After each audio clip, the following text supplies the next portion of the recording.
Dennis Prager here. Thanks for listening to the Daily Dennis Prager Podcast. To hear the entire 3 hours of my radio show, commercial-free, every single day, become a member of Pragertopia. You'll also get access to 15 years' worth of archives, as well as the daily show prep. Subscribe at pragertopia.com.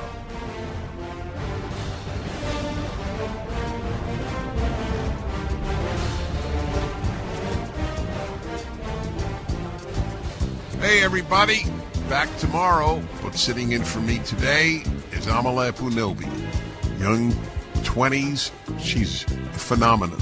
She has her own podcast up at PragerU. She has a vast following, and for good reason. She's bright, lively, happy, wise, and a fighter.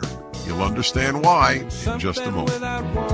Oh man, good morning everybody. I never get tired of Dennis's introductions. What a sweet and wise man. I'm your sit-in host today, Amala Ekpunobi from PragerU. I'm 22 years old, currently residing in Los Angeles, working for PragerU on a show called Unapologetic Live that's on all social media platforms, all podcast platforms. But I'm sure if you're a regular listener, you've probably heard me before. I've guest hosted quite a few times on the show. But for those of you who don't know me, I am a former radical leftist turned conservative, and I have a big thanks to give to PragerU for really making that happen, as well as many other conservative names, Tom Sowell, Larry Elder, Dave Rubin, who's now a conservative. These are people who I found on the internet and grew accustomed to in a search for answers to questions that I had while I was a radical leftist. I became very depressed and just had a lot of disdain for the work that I was doing. I was going around indoctrinating young people into leftism, socialism, feminism, all the buzzwords that you can think of. I was talking to young people about, and I grew tired of this about a year after starting the job and realized that so much hypocrisy was going on behind the walls of the organization that I was working at, and I just had all of these unanswered questions. And when I brought these questions to people that I was working with, I was basically shunned from the community, and this is something I'm sure many of you are aware of, oftentimes, with all sides of the political aisle. If you don't agree with everything all the time, you are casted out, although I do think the problem is far more pervasive on the left. So I had that experience, and rather than going through the typical story that we start off the show with, I want to talk about something really special. Today at PragerU, we've released our 500th 5-minute video, which is just insane if you guys are familiar with PragerU and our organization. The 5-minute video, which is basically truncating all these different issues about lifestyle, politics, the economy, anything you can think of, truncating these ideas into 5 minutes and just giving them to people to help in their education, to give them something to think about. We've been doing that since the organization started, and now we have our 500th 5-minute video titled, "Why Do You Hate Conservatives?" And it's special to me because I actually got to be the one to present this video. And I would have never imagined, if you'd told me 4 years ago, that I'd be in a 5-minute video. Never would have imagined it. I would have told you were crazy, that I would never put myself in a room full of conservative people, and certainly wouldn't espouse views that they would look kindly to. So I'll tell you a story that is an introduction for myself into PragerU. When I was around 16, 17, 18, I'm not quite sure now that the time is sort of blurred together, I was pulled over by a police officer late at night driving to a friend's house. And for me at the time, this was a nightmare. I had grown up in a very left-leaning household, as many of you know, and I was very much indoctrinated with the idea that police officers were racist. Not just one of them, but all of them. The entire system was pitted against black people. And for those of you who don't know me, I happen to be biracial. So I grew up with the stories of Tamir Rice, Philando Castile, Eric Garner, Michael Brown, and even though these were all black men who had unfortunately lost their lives to police officers or to a police encounter, I was convinced that had I ever been pulled over by a police officer, that encounter was not going to go well. And of course, I went through a leftist training of what to do when police officers pull you over. Yes, sir. No, sir. Turn your phone camera on to make sure you get the encounter on film, put your hands on 10 and 2, just be respectful and hope that nothing happens.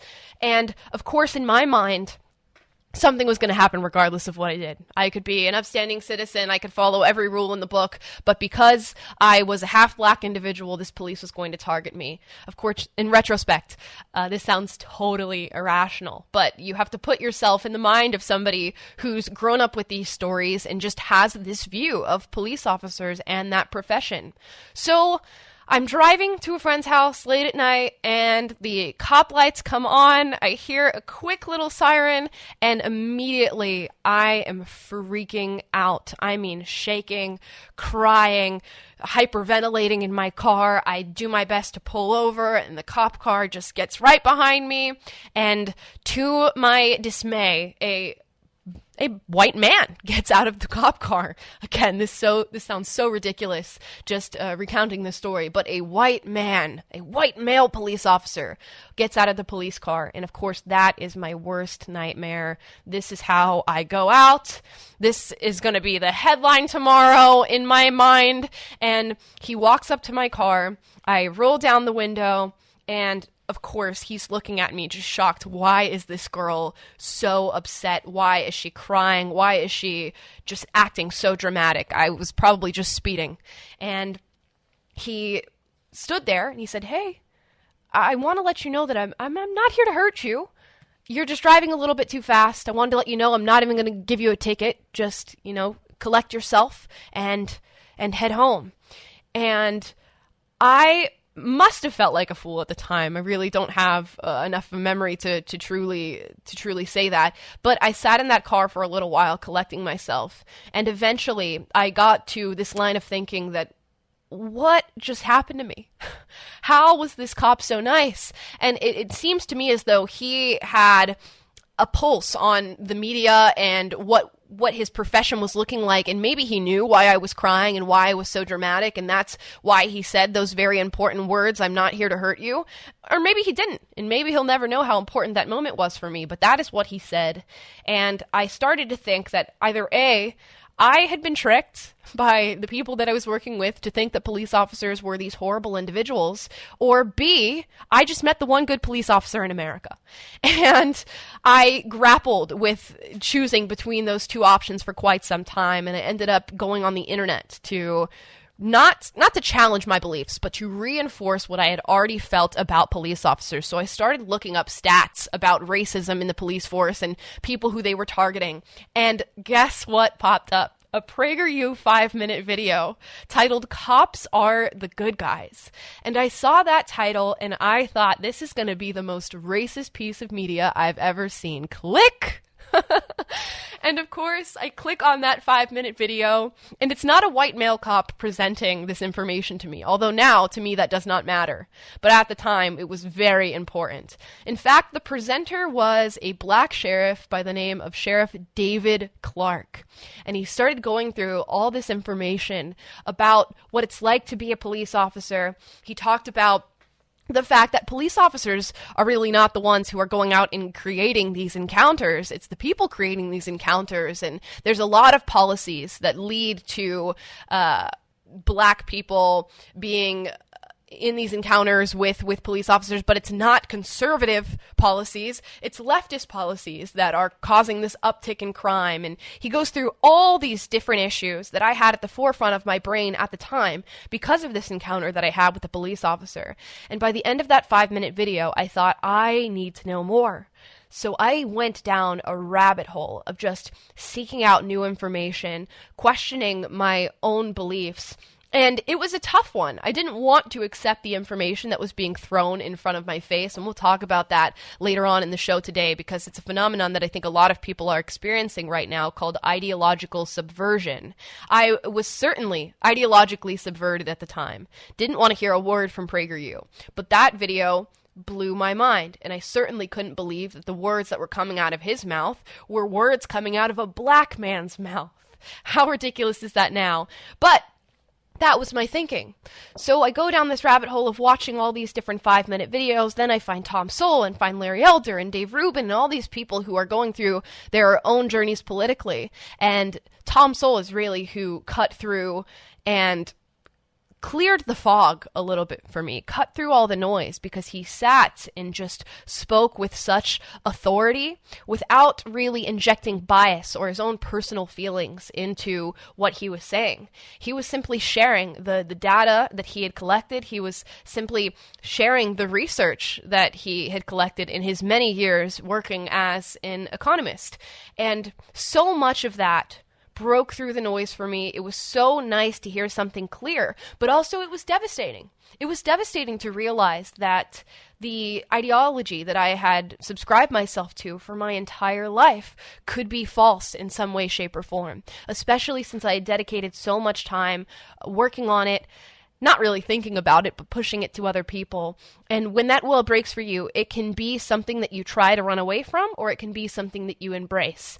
And you better believe I tried to run away from it. But PragerU really helped me find my way out and find some new answers. And if you'd like to find some answers, you can check out PragerU.com. And if you'd like to support our work, PragerU.com/donate. We'll be back.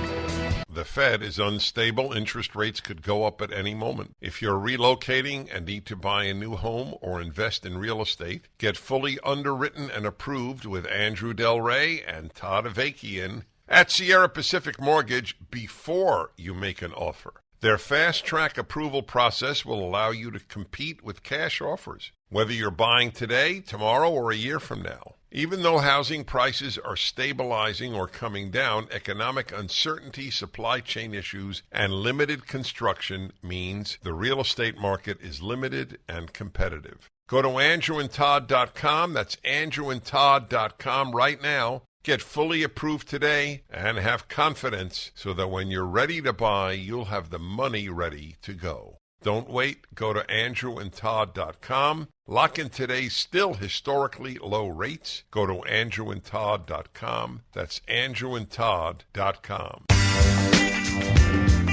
Hi, everybody. Good morning. I'm Amala Ekpunobi, your sit-in host from the Dennis Prager Show today. And PragerU has put out their 500th 5-minute video, and I got to be the presenter for that, which is just an amazing opportunity. And I'm so thankful and honored to be the person to do that. And it's titled, Why Do You Hate Conservatives? You can check it out by going to PragerU.com, but I also like to play that for you today. So here's our 500th 5-minute video, Why Do You Hate Conservatives?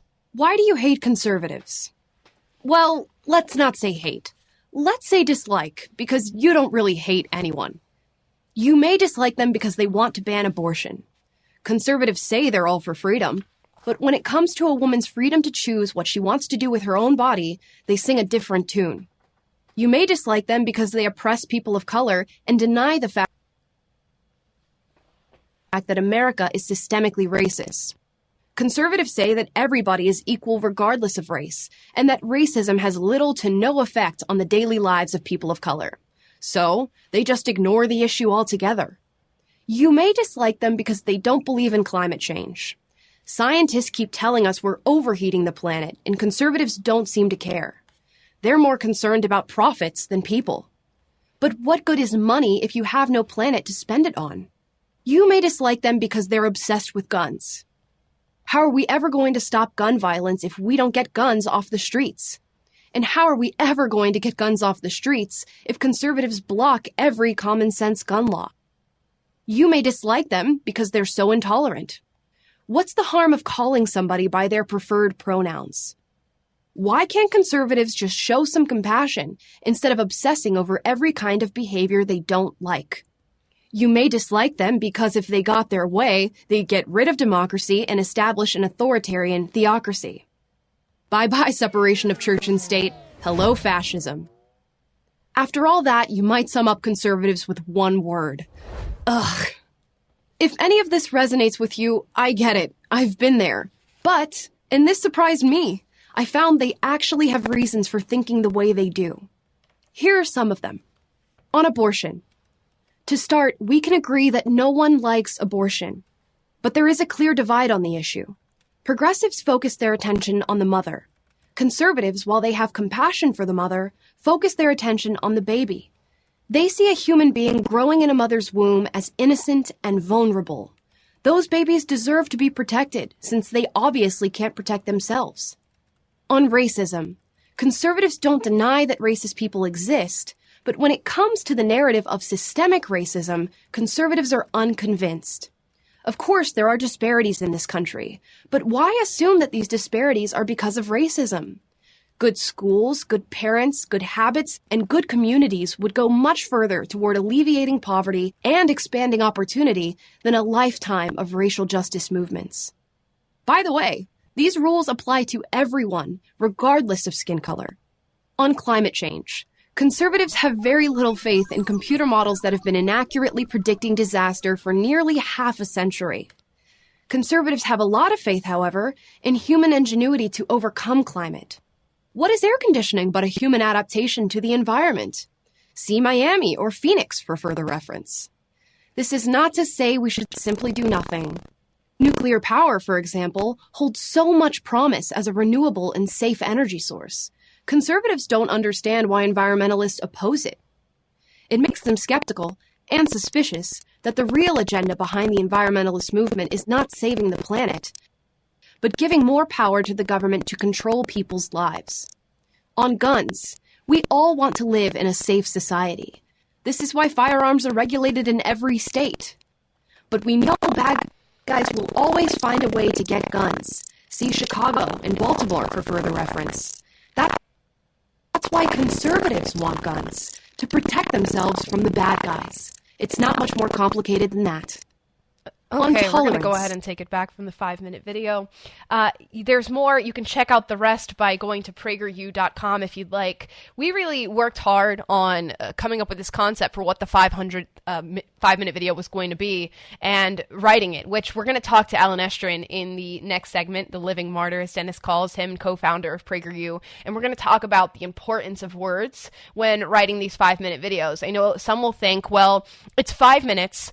How much could you truly get through in 5 minutes? But you would be shocked to see what we're talking about in such a small amount of time. And when we went into this video in particular, why do you hate conservatives? For those of you who know me, you know I'm a softer conservative. Hate was a really strong word for me. So when we started this 5-minute video, I wanted to right out of the gate say, well, let's not say hate. Let's just say you dislike, because you don't hate anyone, and sort of soften the conversation that we are having when it comes to bridging the gap. This is something that I find is really important when we're talking about left-leaning people or even very woke, radical leftists.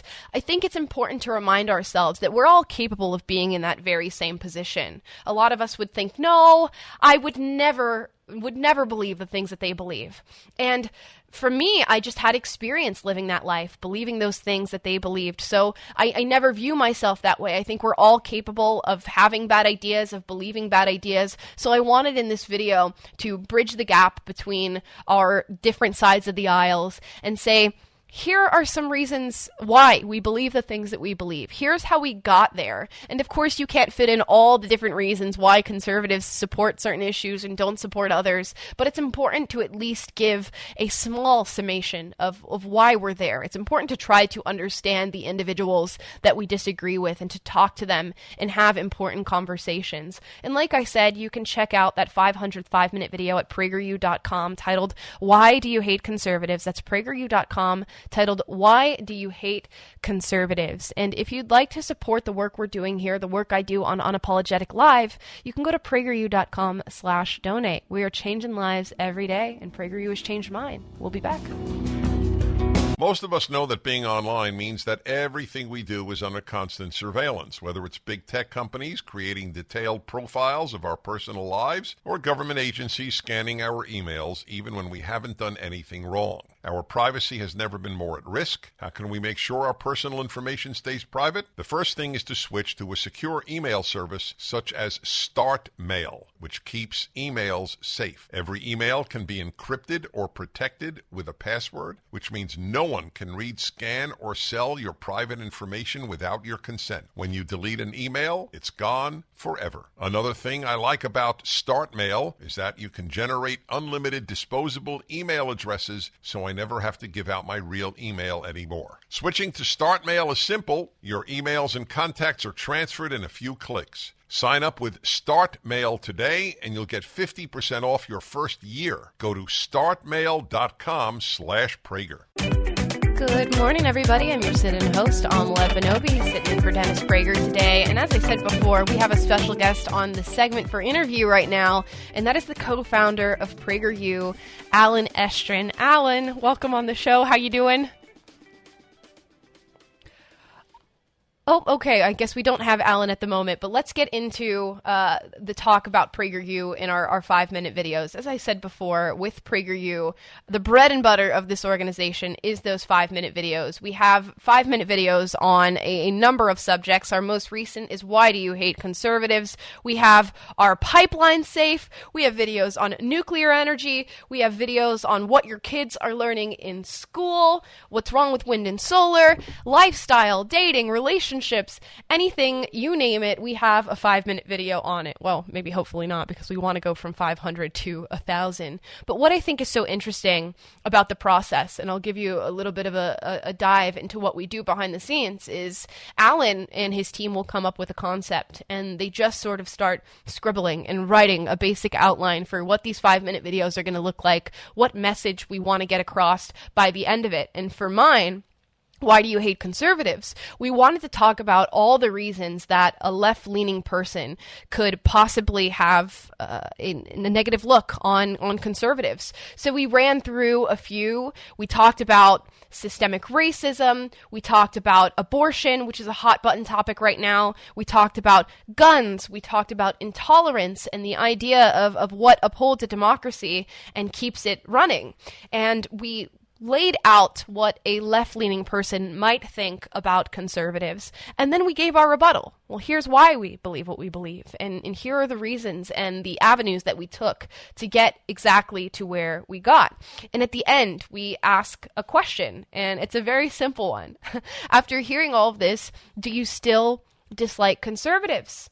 And maybe you still do, or maybe that dislike has gone down a little bit, but that's what we're trying to do is bridge the gap here. And I want to talk about why that's important, because in the culture today, there is a lot of people, particularly young people, who have this idea of toxic relationships. I'm sure you've heard the word toxic a lot over the past few years, because it's just sort of entered our space as a culture to refer to things as toxic. Toxic masculinity, toxic patriarchy, toxic systemic racism, toxic police officers, this and that. And now young people are having conversations about toxic family members and toxic friends, and this idea that if somebody doesn't support what you believe 100%, then maybe they shouldn't be a part of your life and you should cut them out. And this is a battle that I went through personally and that I witnessed personally. You all know I had a left-leaning mother. I have a left-leaning mother. She's still with us, thank goodness. And we went through a contentious period when I sort of came out of the closet as a conservative. As you can imagine, that was a little bit rough for her, as it might be for conservative parents who have a very radical left-leaning child. So we went through a contentious period of talking to each other about politics and getting in these fights, going back and forth on any given issue, on any given day. And eventually we just decided, hey, politics is maybe not a part of our conversations at the moment. We can let that slide for a little bit, and we can come back to it at a later date, because it's not worth getting rid of our relationship and losing that relationship for the sake of these squabbles that we could have with anybody at any given time. But that, I feel, is something that a lot of young people aren't doing anymore. They're deciding to cut family members out of their lives, stop talking with friends who they disagree with, and just leave them out. And I believe we do have Alan on now. Alan, how are you? Hi, Alan. Amala, how are you? I'm doing well, Alan. We have a minute left in this segment, but I just wanted you to say hi, and I wanted to let you know that we're going to bring you back in the next segments to interview about this 5-minute video to talk about your process, because I feel like you're the one to truly talk about that. Great. I'm looking forward to it. Great. So, as I said before, we spend a lot of time just carefully curating the words that are put into these 5-minute videos and the message that we get out. A lot of people call out PragerU and they say we're careless with the takes that we put on the internet and the videos that we produce, and they could not be more wrong. There is a very strong and important and complex process that we go through to get these videos and these ideas out to you. And if you'd like to check them out and see what we're talking about on the show today, go to PragerU.com. Again, that is PragerU.com, and we'll be back with Alan in the next segment. The Dennis Prager Show. You all have helped build MyPillow into the incredible company it is today, and have trusted in Mike Lindell to give you a great night's sleep. On top of the special available to my listeners on the Percale and Giza Dream bed sheets, marked down as low as $29.98, Mike is now changing the game with his 3-piece towel set. This set is made with USA cotton, making it extremely absorbent, yet still providing the soft feel you look for in a towel. This set comes with 1 bath, 1 hand towel, and 1 washcloth, typically retailing for $49.99. For a limited time, you can get this 3-piece towel set for the low price of $19.98 with the promo code Prager. Don't miss out on these extraordinary offers. There's a limited supply, so be sure to order now. 800-761-6302. Use the promo code Prager, or go to MyPillow.com, click on the radio listener square, and use the promo code Prager. And we're back. Good morning, ladies and gentlemen. Like I said, we're back with the co-founder of PragerU. His name is Alan Estrin, or as Dennis calls him, Living Martyr. Alan, I just want to cut straight into it and talk about these 5-minute videos. We put out our 500th this morning. You are the man behind the camera, working this out, making this happen. And Alan, I'm curious, where did this concept of the 5-minute video come from? That in itself is a great question. I don't say this very often, but I'll say it now since we're celebrating the 500th video. I really believe, I'm taking, as Dennis would say, a risk here, being very personal. I really believe God dropped the idea into my head. I don't know where it came from.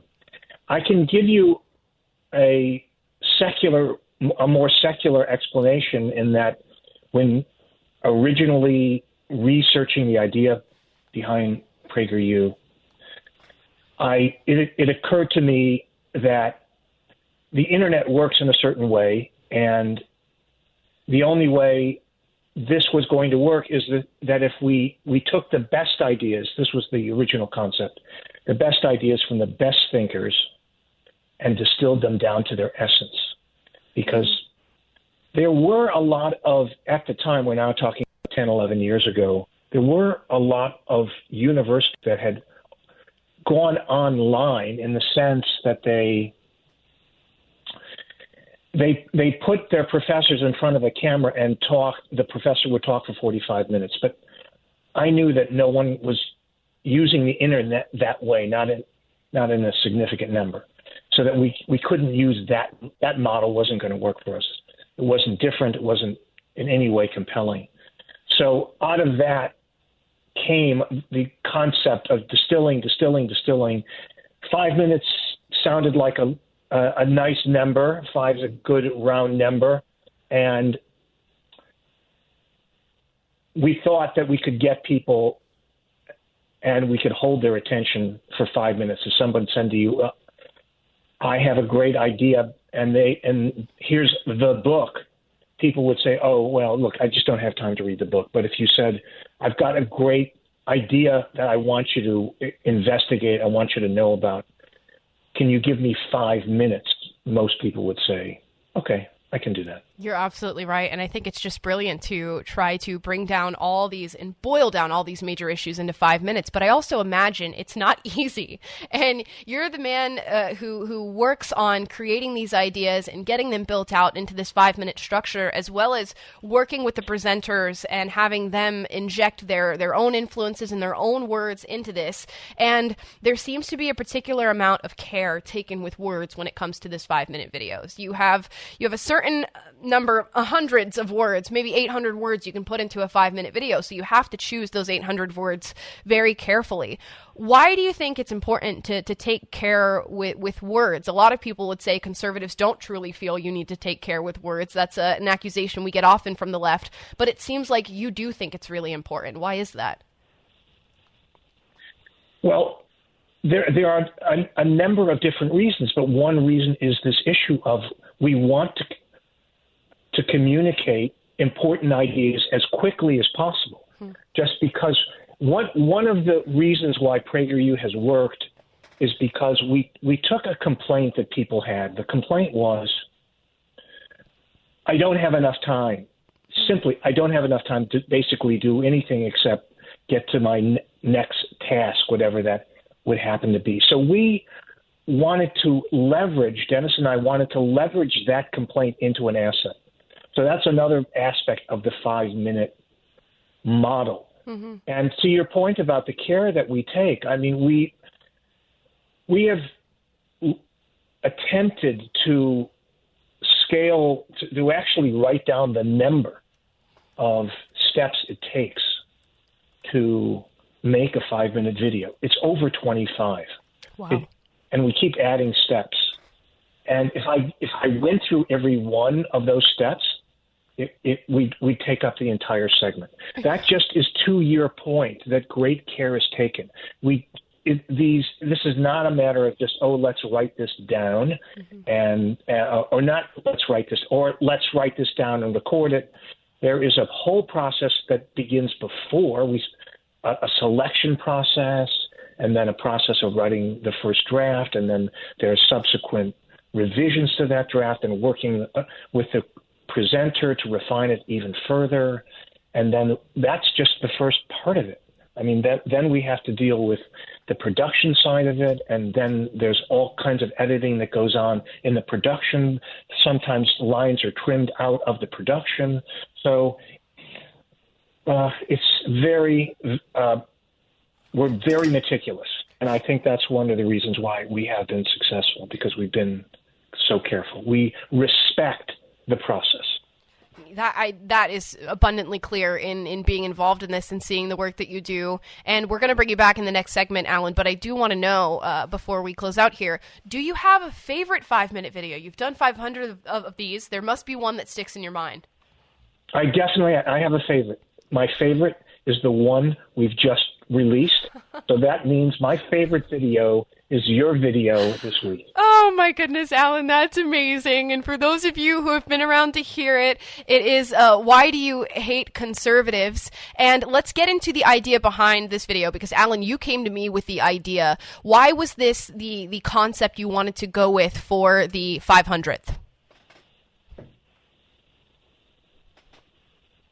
Do we have time? Are we We have 2 minutes, so yeah, we have a little time. We have time. Great. So, we grapple with this all the time. As you so eloquently stated earlier, your own style is not to be so confrontational. You don't want to lecture people. You kind of want to bring people along. Mm-hmm.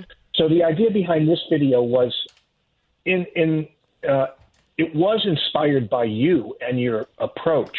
And I wanted to try to do something with you.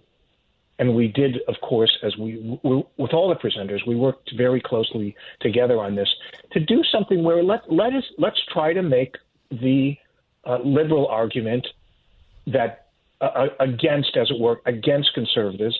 And then let's just try to offer to people who lean left or in the center, aren't sure, offer, because you don't often get a chance to hear it, the conservative side of the argument, the reasonable conservative side. And, okay, once you hear these arguments, which is a big part of our PragerU style, have a debate with yourself. I mean, you talked about your own transformation.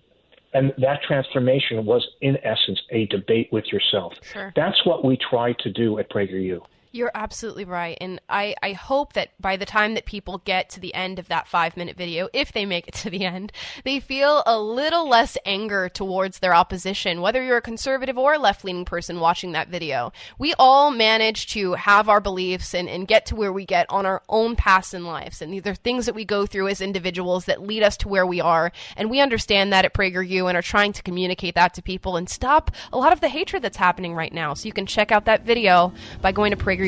We'll be back with Alan.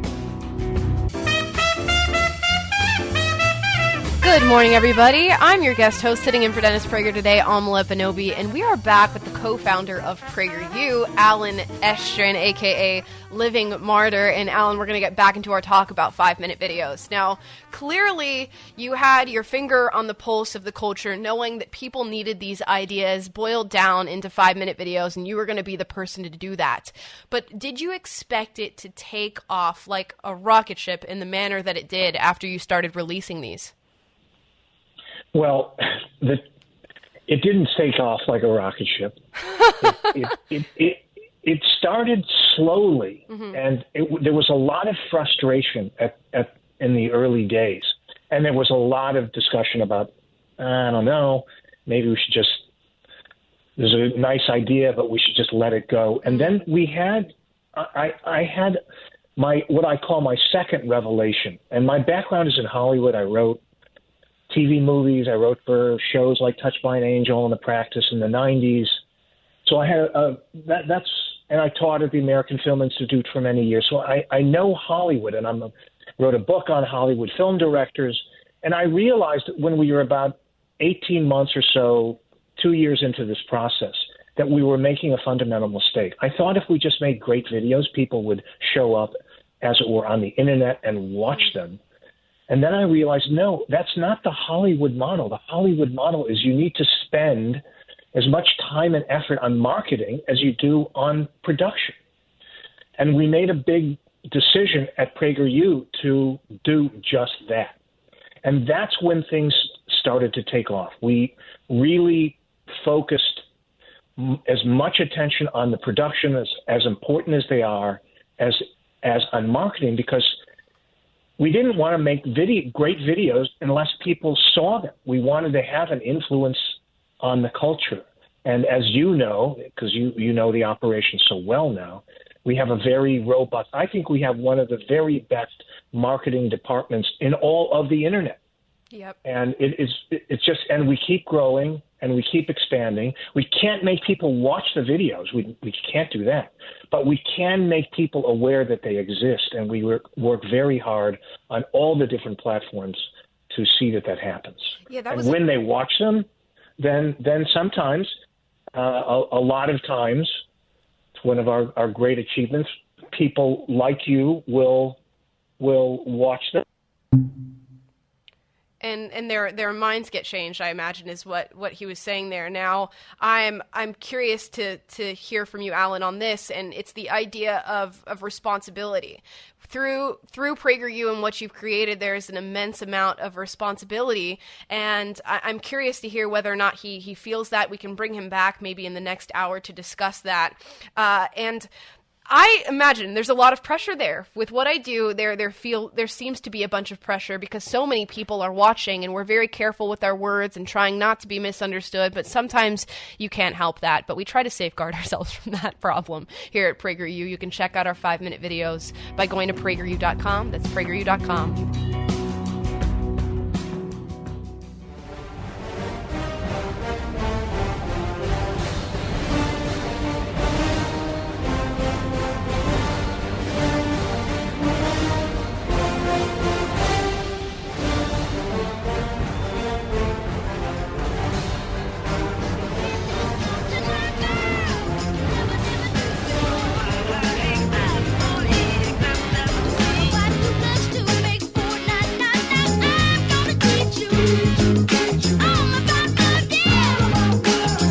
Good morning, everybody. I'm Amala Ekpunobi, your guest host today on the Dennis Prager Show, and we are back with the co-founder of PragerU, Alan Estrin, and we've left the last hour with this question about responsibility. You all know the phrase, with great power comes great responsibility. I wonder if that translates to great platforms. So, Alan, let's talk about that. You've built a really big platform with millions of listeners who are watching what it is you have to say and the message you want to get out. What does responsibility look like through that lens? And is it, if so, if you have responsibility there, is it something that stresses you or drives you? It does both. It stresses me and it drives me. Everything we do, we take great care in what we do and what we produce. And when you have a very large platform, which means you have a very large audience, you also have a lot of people who are fact-checking what you say instantaneously. Mm-hmm. So a lot of research goes into the videos. Everything is sourced. We put the transcript up, we put all our sources up, we try to be as transparent as we can possibly be. And if we make a mistake, we acknowledge that mistake, but we try not to make mistakes. We feel a responsibility to the audience. We want to get it right, but we want them to get it right, so we have to give them good information. I completely agree. Thank you so much, Alan, for being on. We appreciate your time today. It's a pleasure, Amala. Thank you so much. And let's continue, ladies and gentlemen, and talk about this idea of truth and wanting to tell the truth and wanting to be right in the things that you say, but also accepting the times that you do make a mistake. I think Alan made an important point there in saying that when we make a mistake, we're going to come forward and we're going to talk about that and we're going to own up to that mistake. And I think that is always an important thing to do. I go to college campuses now more often than I used to before. And right now, the conversation that I'm having is about my story, about my beliefs, but also about this idea of wanting to be closer to truth.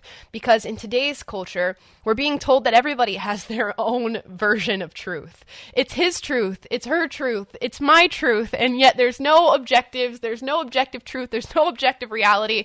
And while I do think there can be different perspectives or different instances and encounters that we get into in our lives that lead us down a different path, I don't think there are his truths and her truths and my truths. I think there is the truth. And if I'm wrong about something, and it's something that I go on my show and talk about, or something that I speak about in a conversation with a peer or a friend or a family member, and they say, you know what, I don't agree with that, or I don't think that's right, by all means tell me and let me know. I would love to know that it's wrong because it makes me get closer to truth. And when you're armored with truth, you have everything on your side. Even though people want to hate on you for it, they will disparage you for it, they will call you all sorts of names: Nazi, bigot, fascist, sexist, misogynistic. All the names in the book you'll get thrown at you when you are armored with truth. But that's okay. And you'll find that in the instances where people do call you those things or throw that hate at you, it can be tough, at least in the very beginning, but you'll find that those words don't mean very much when they're not truthful. The truth means so much and is so powerful, and when people want to throw untrue things at you, it truly does mean nothing.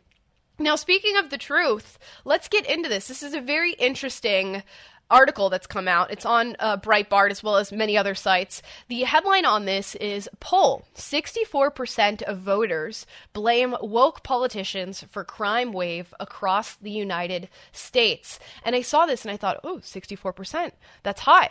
That means we have some left-leaning people who are coming out and saying, you know what, I think we can blame woke policy for a lot of what's happening right now. And we'll get into that woke policy. But first, let's read a little bit. The latest Harvard/Harris poll shows that 64% of voters say woke politicians are responsible for an increase in crime across American communities, while the other 36% blame other factors. Across political parties, a majority of voters blame woke politicians for rising crime. Among Democrats, for instance, 52% said woke politicians are responsible for the crime surge, while 75% of Republicans and 60% of swing voters said the same.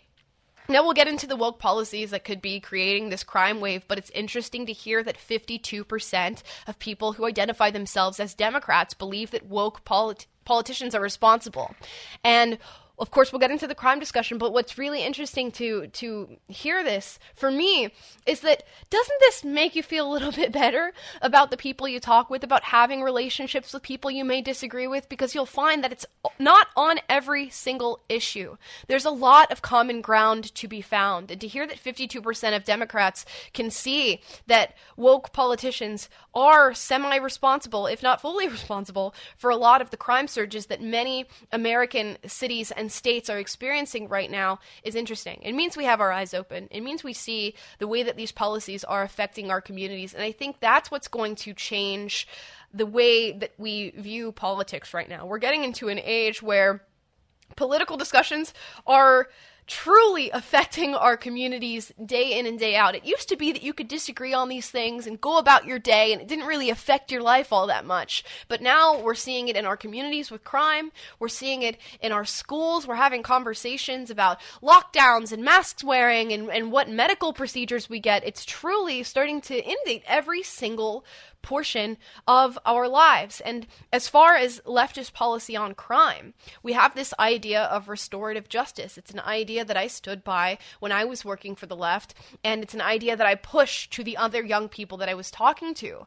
And it is really based on the premise that because we discriminated against African American or Black people in the past of this country, that we need to make up for that with present discrimination. You'll hear Ibram X. Kendi say words that are very similar to exactly that sentiment. We make up for past discrimination with present discrimination. Of course, now I stand on the opposite end of that debate, but that is what's pushing a lot of this restorative justice policy, as I called it back then. Zero bail policies, the plea deals that have been given out to people, the reliance on skin color to keep you out of the repercussions of your actions. This is what's being pushed. The defund the police movement and changing policing policies in a way that is not actually helping police do their jobs more efficiently and safely. I've done work here in South Central LA with the police officers who are working at that station, and it is so interesting to hear what it is that they have to go through. I'll give you a little bit of background. There's a sheet that they fill out when doing arrests and taking their reporting where they have to answer, what race did you think the suspect was before you pulled them over? What race were they actually? What bias might you have towards, and it's all an idea that police officers are fundamentally biased. It's an idea that they can gauge this bias, and there's a number of policies that now police officers are dealing with that are making them not want to do their jobs. And at least I understand that. If you could lose your livelihood, if you could lose the place you hold within society and your community, why would you want to go out and do a job that is as dangerous and unrewarding as being a police officer in today's day and age? Then you couple that with the fact that they're going along, they're arresting people who are committing crimes and seeing those people back on the street the next day. It's got to be an unbelievably hard job to deal with when this is what is flying in your face day in and day out.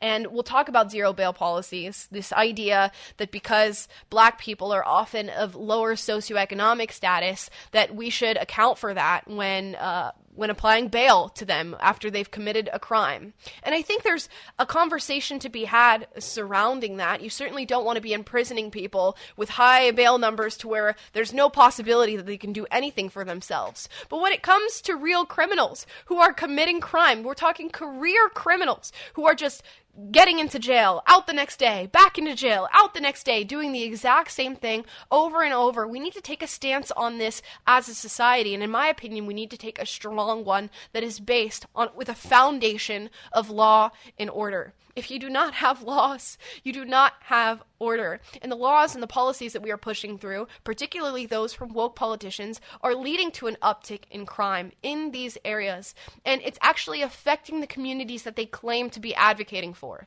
These low-income people of color. These are the ones who are going to feel it. Those are the people who are going to have to bear the brunt of the policies being pushed. And again, we talk about this more in depth on my show, Unapologetic Live. You can check it out on all podcast platforms and on all social media. We'll be back.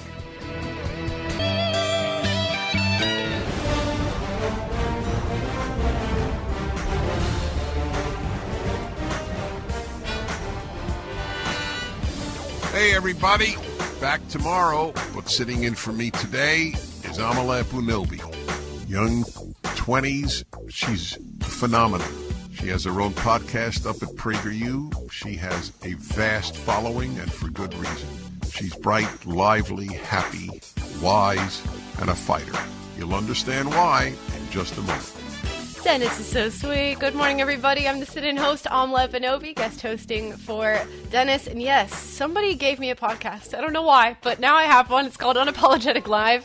It's on all podcast platforms and social media, and you can find me by typing in my name, Amala Ekpunobi. I know it's a mouthful, but you guys can do it. I'm loving talking to you guys on the phone, so if you'd like to call in, it's 1-8-PRAGER-776. That's 1-8-PRAGER-776.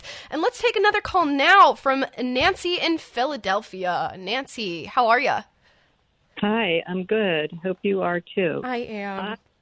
I am enjoying your show, and I've been saying for a while now that we're living in a world of no truth and no consequences, and we're living in a world of crime and no punishment. And all of this is thanks to the mainstream media and the leftist politicians. You're absolutely right, Nancy. Thank you so much for calling. It's so interesting to see the world that we're in right now, to see the culture that's surrounding us, because it's not beneficial to anybody except those who are in power. And what's interesting about the discussion for me is that it's really not a battle that it is between me and some random other person on the street who happens to be a leftist or a left-leaning individual. It's really us against elitists who are pushing these ideas in academia, in our corporations, in our government agencies. They're the ones who are truly responsible for what we're dealing with right now, and we are the pawns who are battling it out here on the ground. And you're right in saying that there is no truth and there's certainly no accountability. Tom Sowell says in one of his many famous videos that meteorologists used to be the ones who got paid to get on TV and lie to you and were never held accountable for those lies. Now anybody can do it, and the intellectuals are doing it. And we've never been in a time of such little accountability. You know, if you were an architect responsible for the creation of a building and that building collapsed, guess who's going to get a call that very second? You, the architect. But these intellectuals come along and they write in their journals about all these ideas, and these ideas grow and build an audience of other pawns who push them. And when the ideology fails and people's worlds are crumbling right in front of them due to their susceptibility to these ideas, the intellectual is never held accountable. We never go back to the architect who constructed the ideas that are now responsible for the social decay that we are experiencing. And it's time that we start holding them accountable. When we talk about these issues, not only is it important to address the fundamentals behind the issues, why they are wrong, why they are leading to bad outcomes, but also who's responsible for pushing them. Who is the reason that we're having these conversations? Who is responsible for what kids are learning in school today in American society? We need to find those people and take them to task. Because that's what is truly the battle that we need to fight. Because you have to nip these ideas in the bud and also hold accountable the people who are creating them. I'd like to take another call, this one from Tom in Alvin, Texas. Hi, Tom. Hi, Amala. How are you? It's a pleasure to talk to you. Thank you. I've heard that you're becoming so popular and influential that even Kamala Harris is starting to tell people that the K in her name is silent. I love it. I don't know. You know, I've always said it's unfortunate how close our names are together, but I'll take it. There was a caller last hour that was talking about the gender issue and the horrible treatment that doctors are providing. Mm-hmm. And it reminded me that several years ago, I think it was Target that decided that they were no longer going to label toys as boys' toys and girls' toys. And now I'm hearing that if a boy plays with girls' toys or a girl plays with boys' toys, then they are being told that they are the opposite gender. Mm-hmm. But there's no such thing as boys' toys and girls' toys according to the left, so I don't understand how they can make that distinction. Yes, their ideology around this and the ideas that they push are just riddled with inaccuracies. And thank you so much for calling with that statement. When we talk about this, it's so important to point out those inconsistencies and the holes in the things that they believe. And that is a huge one. The people who say that gender roles don't exist are suddenly mutilating little boys who express a gender role that is particularly or traditionally female.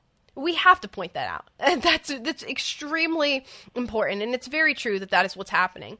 And to the feminists who are maybe listening to the show right now, what does true liberation look like when it comes to gender roles?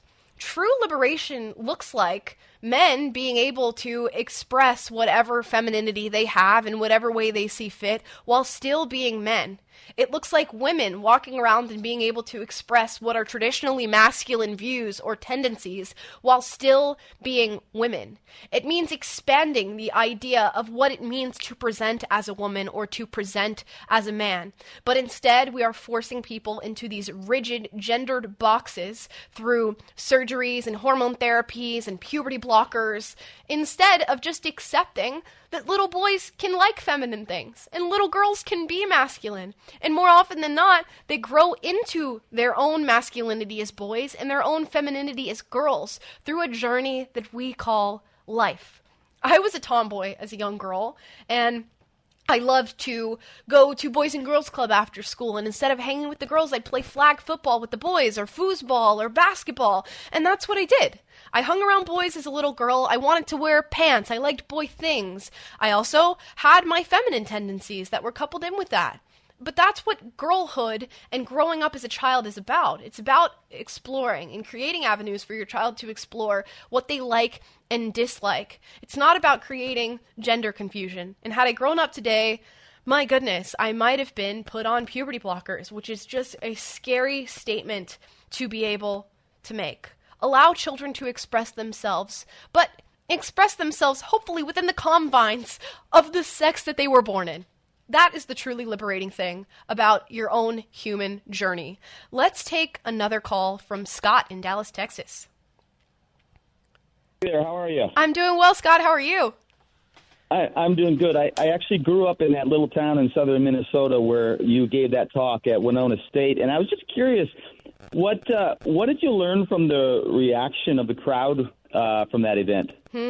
Thank you so much for calling, Scott, and thank you for that question. For those of you who don't know, I did a recent speech at Winona State University in Minnesota, and the faculty association at the school decided to tell faculty and students they could take the day off of school if they were uncomfortable with my presence and felt unsafe. Me, a 22-year-old, 115-pound soaking wet girl, was keeping faculty, professors, and students away from school that day, even though it was a speech that they did not have to attend. And I find this to be a very clever tactic. Label yourself as unsafe so that you don't have to confront ideas that you disagree with and ideas that very well may be right. So I arrived to Winona State University, not with leftists protesting me or having anything to say in challenge of my beliefs, but with chalkboard messages that they had written all over the campus. I'm talking rainbow chalk all over the sidewalks, writing about how I am a bigot, how I am a fascist. They labeled me a Nazi. Believe it, a 22-year-old biracial female Nazi just hanging out amongst you guys. So they labeled me a Nazi. They called me a pedophile grooming sympathizer. Any name in the book, you name it, it was on the campus, written in chalk. Very similar to what a 5-year-old child would do is what these leftists did on the university campus. Only 4 left-leaning students actually showed up to the event to ask questions, and to those students I would like to extend applause. Thank you so much for actually showing up and challenging my beliefs in a respectful manner. But to the faculty and students who decided to stay away from school and to not confront these ideas and to not hold class that day, they point out everything that's wrong with liberal education in America. It's no longer liberal education. I think we can be clear about that. These issues began in academia. They festered in academia, and they remain in academia. And academia is where you solve it. Education is where you start to fix these problems. But no, professors and students decide to stay away from schools instead of being challenged. Being challenged is one of the most important things you can go through in life. Even if you end up where you started, that process of challenging and restructuring your beliefs or engaging in an argument with your beliefs is going to make you a stronger person. I'm not there necessarily to change people's minds. I'm just there to say, hey, we can express ideas outside of those that we normally agree with, and we won't be harmed because of it. We're going to live through it. We won't be bruised or battered because words are not violence. You can check me out at PragerU.com or at Unapologetic Live. And we're back. Now, the left loves to talk about pipelines. They'll talk about the school to prison pipeline, which is this idea that black kids go into school and are trained and just forced into a life that eventually puts them in prison. They'll talk about the alt-right pipeline, which is apparently a pipeline that exists on the internet where you'll get one right-wing commentator like Ben Shapiro and suddenly you're down the hole of right-wing propaganda and you're an alt-right identifier by the end of it. Let's talk about the academia pipeline for these horrible ideologies, and maybe we'll have to coin a term on the conservative end for what leftists are doing in academia with these sets of ideas that then go on to other parts of our society. And let's get into this pipeline so that we know where these ideas come from. It's important to know this stuff. Now, first we'll pick a set of ideas. You guys could think about fat studies, which is now a thing that people are studying in school, critical race theory, gender theory, since that seemingly is something that we're really moved by and motivated by fighting in the calls today. Pick any of those and start to think about them. Now, each of these ideas start with a moral impulse. I'm going to run with critical race theory for today and for today's example. It starts with a moral impulse, which is important to note. A lot of these people who promote these ideas do truly think that they are being compassionate and doing the right thing, and they are motivated by their own ideas of morality. With critical race theory, you have this moral impulse that racial minorities are historically oppressed in American history, and now we have to take on this moral obligation of helping them in the present day and age. This is an idea that's been expressed by Derek Bell, Gene Stefancic, Richard Delgado, Kimberly Crenshaw. These are very popular critical race theorists, whose names you'll find if you do any research into the structure behind these ideas.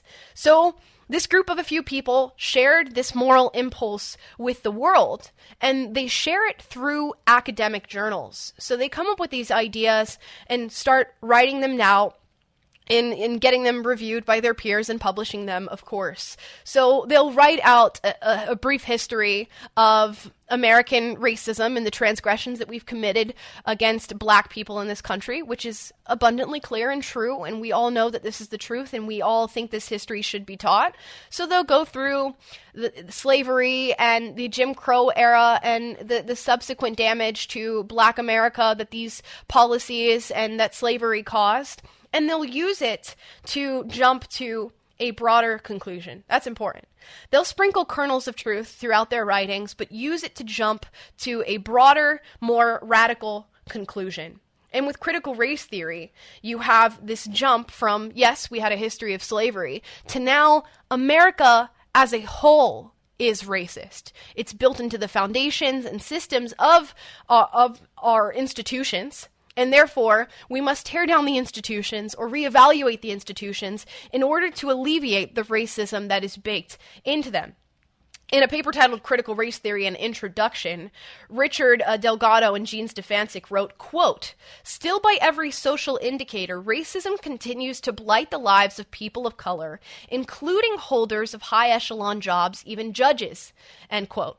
This is why you'll hear the likes of LeBron James and Lizzo complain about the racism that they face in America and how oppressed they are, even though they are multimillionaires and have an abundance of wealth that they've garnered through the systems and institutions in this country.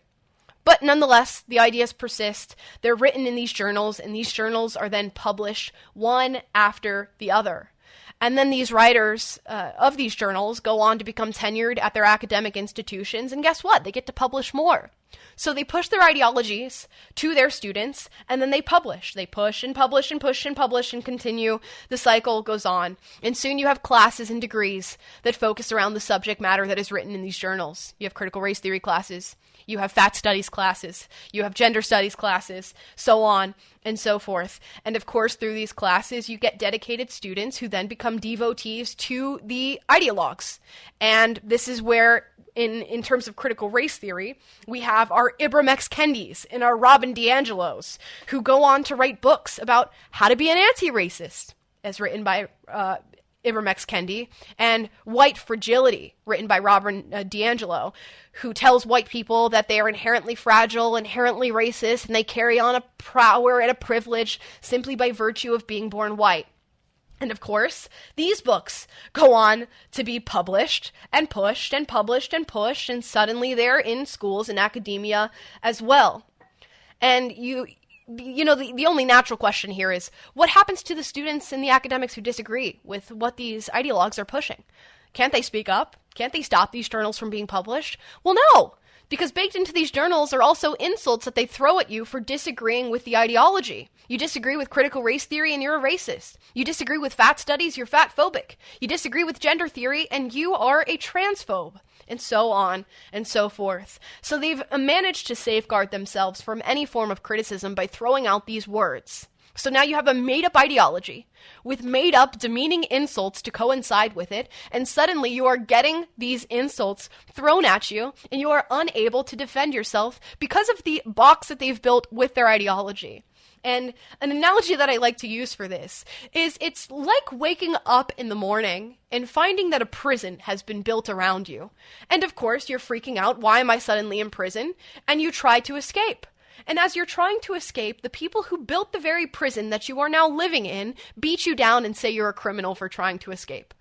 That's what these ideologues have done with these made up journals and theories that they've created and now pushed on American society through academia.